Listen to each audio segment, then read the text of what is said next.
Good Wednesday morning to you all. Hopefully you guys are doing well. We got big news coming out of Asia. We got another Watchmen report for you. Let's see what we have on deck here. We're going to be talking about India and Pakistan. Their conflict going hot. Airstrikes and aircraft downed. We have Watchmen reporting on visible shortages on store shelves. We got possible end to the U.S.-China trade tiff. We'll talk about that. Israel attacking Yemen's airports. And Trump administration launches its Less Generals, More GIs program in the U.S. military to reform things. And New Zealand is the latest to try to invade everyone's internet privacy. And we'll talk about how that might impact you, and more banking outages from all over. Let's get into it. Welcome to the Poplar Report. I'm Steve Poplar. I'm an accountant by trade, and these are your updates that you guys are sending in from all over. If you have something to share with the Watchmen community, make sure you use the word update somewhere in your comment. That gets it to the right place. We do want to thank our sponsor, Genesis Gold Group. They help people who have retirement accounts to get out of stocks and bonds. I was kind of warning you this week, and stock market took a bit of a hit. But then we're seeing some things kind of pop back up. It's like playing in the casino instead of being in the stock market and investing, right? So if you want to get your retirement more stable, safe into gold, silver, or platinum, there'll be a link at the end of the video for you to find out more. All right, this is kind of why the stock market kind of popped back up after the close. Chinese and U.S. trade delegations to meet in Switzerland this week. They're going to hopefully bring an end to the trade war between the United States and China. It looks like China is starting to blink. So we'll see how that carries out. But the big news of the day is India struck 9 Pakistani sites with airstrikes. They used aircraft as well as drones, apparently. This is in response to the April 22nd terror attack on Indian civilians, and tensions have been escalating. Pakistani government was saying just a few days ago that they saw indications that the Indians were going to launch an attack on Pakistan, and that has now happened. Pakistani defense minister got on Bloomberg on TV and said that they had shot down 5 Indian aircraft. Now, I believe that includes unmanned aircraft. So, but there is one video out there of a F-16 getting shot down. We have 5 aircraft. This is the Pakistani defense minister, so it's not a rumor. It's at least a claim by the government. And they also claim to have captured some Indian soldiers, also claiming to have destroyed the brigade headquarters of an Indian brigade. I believe that is probably artillery was used against a headquarters unit in India, well, Indian-controlled Kashmir. This situation has gone from they're upset to on the brink of war, really. We got the Indians have closed some of their dams that they're obligated to allow the free flow of water. They have started to cut off the water supplies to northern Pakistan in violation of the treaty that they have pulled out of. This is spiraling, friends. Pakistan will probably launch some sort of retaliation. I don't believe that just artillery strikes on the Indian brigade headquarters is going to be, in their minds, full retaliation. We see that India is mobilizing its civilians for civil defense and such. So this is going big. All right, they both have nuclear weapons, and they both really don't like each other. All right, India and the United Kingdom have signed a landmark trade agreement after years of tough negotiations. So that's going to be a trade deal that's going to be happening very, very soon. Israel Defense Forces It's a different country, a different conflict. Israel, responding to the attack on its international airport, went to Yemen, and yesterday they flattened the port. Today they're flattening the airport, the Sana'a airport, now saying it is completely disabled. They also hit power stations and a cement factory in a major retaliatory set of strikes against Yemen. Escalation there as well. Also speaking about Yemen, the Houthis of Yemen have now agreed to a ceasefire with the United States, and the United States will stop airstrikes on Yemen. The United States is going to redeploy its aircraft carriers to some other place in the world to go harass somebody else, I guess. Defense Secretary Hegseth announced a new initiative to cut 4-star generals, not 4-star generals, but 4-star generals, not 3 stars. But they're going to do that by about 30% in a stepped process. Basically, in World War II, we had 17 million U.S. troops and 17 4-star generals. We now have 44 4-star generals and have less than 2 million troops. So you do the math on that, and we have way too many generals for the amount of troops we have. Too many cooks in the kitchen, so to speak. President Trump is preparing executive orders for speeding up the construction and deployment of nuclear power plants inside the United States. It has become almost impossible to build a nuclear power plant in the United States. It's so ridiculously expensive, and the bureaucratic red tape is so excessive that it's very difficult to get anything done. Whereas China and India and other countries are building nuclear power plants all over the place, the United States is lagging far, far behind. Now, there are multiple different ways of building nuclear power plants these days, but all of the nuclear power plants that have had issues were like extremely old designs. The newest designs are extremely reliable, extremely safe, have redundancy after redundancy after redundancy, and they're so safe. And we have a lot of new technology coming out with like small nuclear power plants. Some of them don't even produce nuclear waste, and they're really trying to get these things mobilized, like thorium reactors. There's a whole bunch of different new reactor types that do not necessarily produce nuclear waste and don't have the potential for a meltdown, especially with the smaller scale ones. New Zealand, their prime minister proposing on banning under 16-year-olds from social media. But what's it really about? We've seen this in other countries. What they're really trying to do is they're trying to de-anonymize all internet users. They want you to have to log in to use the internet. That way, anything you do can be legally tied back to you.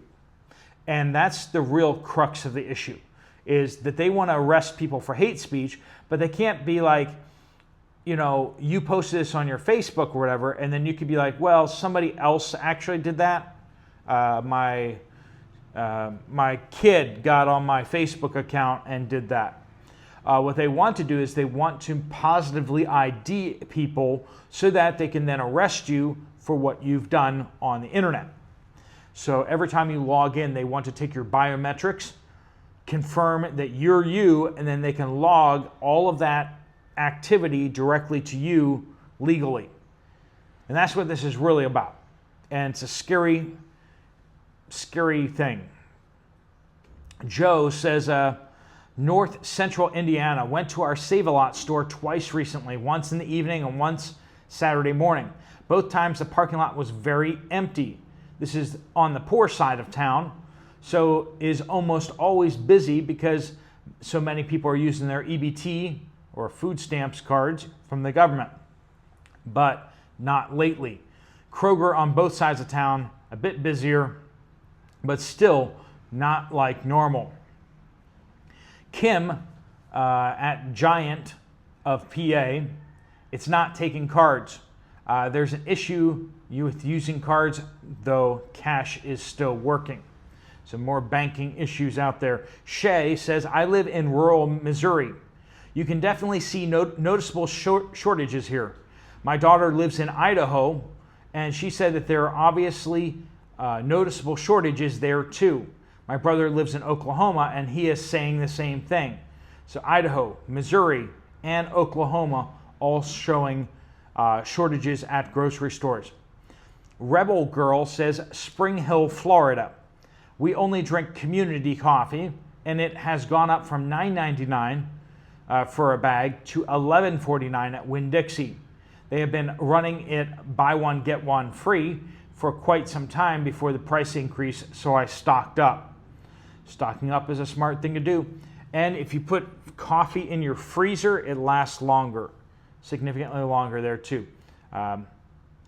Melody says, Mid-Michigan. On Friday, I bought a 4.75 gallon bucket of white elastomeric coating at Menards. It was $89.99 this year. 4 years ago, the full 5 gallon bucket was about $50. So not only has the size gone down, the price went up significantly.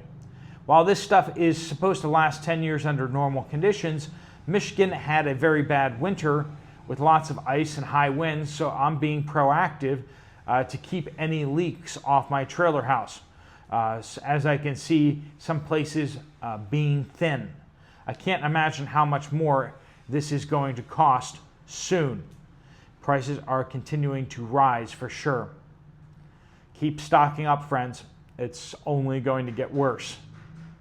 Gray says, Northern California, went to buy a gas generator in Ukiah, California. There were 3 left at Home Depot, 2 left at Tractor Supply, and 1 left at Ace Hardware. Not good. The worker at Ace said that they hadn't gotten new inventory in a couple weeks. So gas generators being a little tight out there. So if you need a generator, and I recommend getting a gasoline and propane generator. Propane is really the way to go because propane lasts basically indefinitely in the storage tanks. It doesn't go bad. It's a little harder to stockpile because you have to get the canisters, but once you get the canisters, I just think it's more useful than gasoline. Deep says, southwest suburbs of Chicago, Aldi's in Alsip, Illinois. They've rearranged the entire store to hide shortages. I bank at BMO, and Zelle has been down since Friday. Also unable to transfer funds to and from outside banks. I hope that's fixed by payday. This is a thought experiment I'd like to just put out to you guys. This is for those of you who are getting paychecks, but also for those of you who are getting like Social Security or other fixed income coming in. If you have regular amounts of money coming in, I want you to just go through this thought experiment. What happens if your next payment is 2 weeks late? If your next payment is 2 weeks late, will you be able to survive that? Will that cause you significant problems? I know that it's supposed to come in on a certain date. I know that it usually comes in on that certain date. But I want you to understand that you can't be dependent on it coming through. Sometimes there's banking issues. And for that to throw you into economic hardship, see what you can do to try to build up a little bit of an emergency fund in case that payment doesn't come through as fast as you'd hoped it would. Because that happens all the time, right? And we're responsible for us. We're not responsible for other people and other things. We're responsible for us first. Donald says, here at our Kittanning Walmart, which is in Pennsylvania, nearly all the freezer and refrigerator section was empty. No eggs at all. Talking to a worker, he said that they had to toss most everything because of the loss of power over the past 24 hours. So they had to toss a lot of stuff because of the power outages. Perhaps the shortages you're reporting may have to do with some of the widespread storms that have recently affected almost every eastern state. Possibly. We'll keep our eye on that. But it does seem to be hitting a lot of the West Coast and central states as well. Jesus and Coffee says, North Central Indiana. Went to our Save-A-Lot store twice recently. Once in the evening. I must have moved that one up. All right, Stephen says, I've been going to the northeast suburban Detroit Italian fruit markets for 30 years. Vince and Joe's, Nino's Salvaggio, Randazzo's, and Ventimiglia's. Sorry, my Italian names don't work so well. I'm better with the Hebrew ones. I'm noticing some shortages in the packaged bread aisle for the last 10 days or so, and the snack and chips aisle is also looking thin. Everything else looks normal. They have a ton of pasta and olive oils, as well as meats, fruits, and vegetables, though we're having issues with that elsewhere. I know everybody at these places, and they get some of their fruits and vegetables each morning at a trucking terminal near the Ambassador Bridge that travels to Windsor, Canada from Southwest Detroit. So they're getting their fruits and vegetables and such from Canada, and that kind of explains how they're having a better supply than the folks getting it in the U.S. They still have bread in all these markets because they have bakeries in these stores that produce fresh bread each day, as well as cakes and stuff like cannolis. All these big government moves never reach the middle class.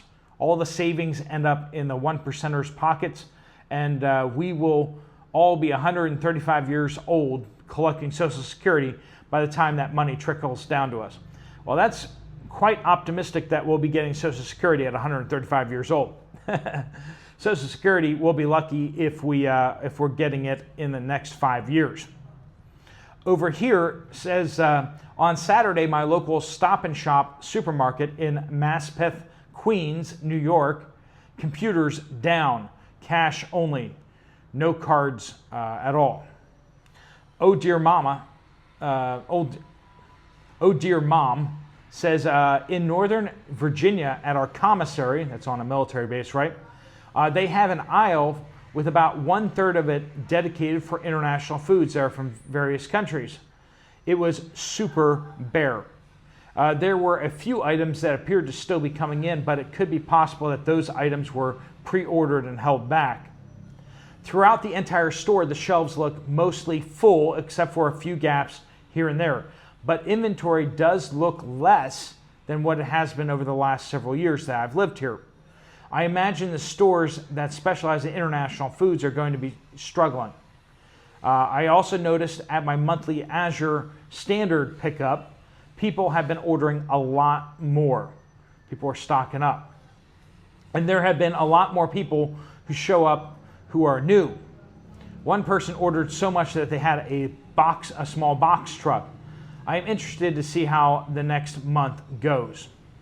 I definitely have at least, I definitely have to add black beans into my foods to consume. Luckily, I have slowly built up my stock over the years, and I keep all the foods I use to eat on hand because my kids certainly don't need to lose any weight for their health. All right, friends, please keep the reports coming in. Thank you so much for being a part of the Watchmen community. If you want to get some more information from Genesis Gold about what you can do with your retirement account, just click on that, fill out your information, and they'll get in contact with you. Or you can find their information down in the description, or you can just Google Genesis Gold Group, but make sure you mention this channel so that they waive your setup fee if you decide to move forward with them. If you want to check out another video from this channel, there's one right up there. I'll see you over there, or I'll see you guys later. Steve Poplar of the Poplar Report out.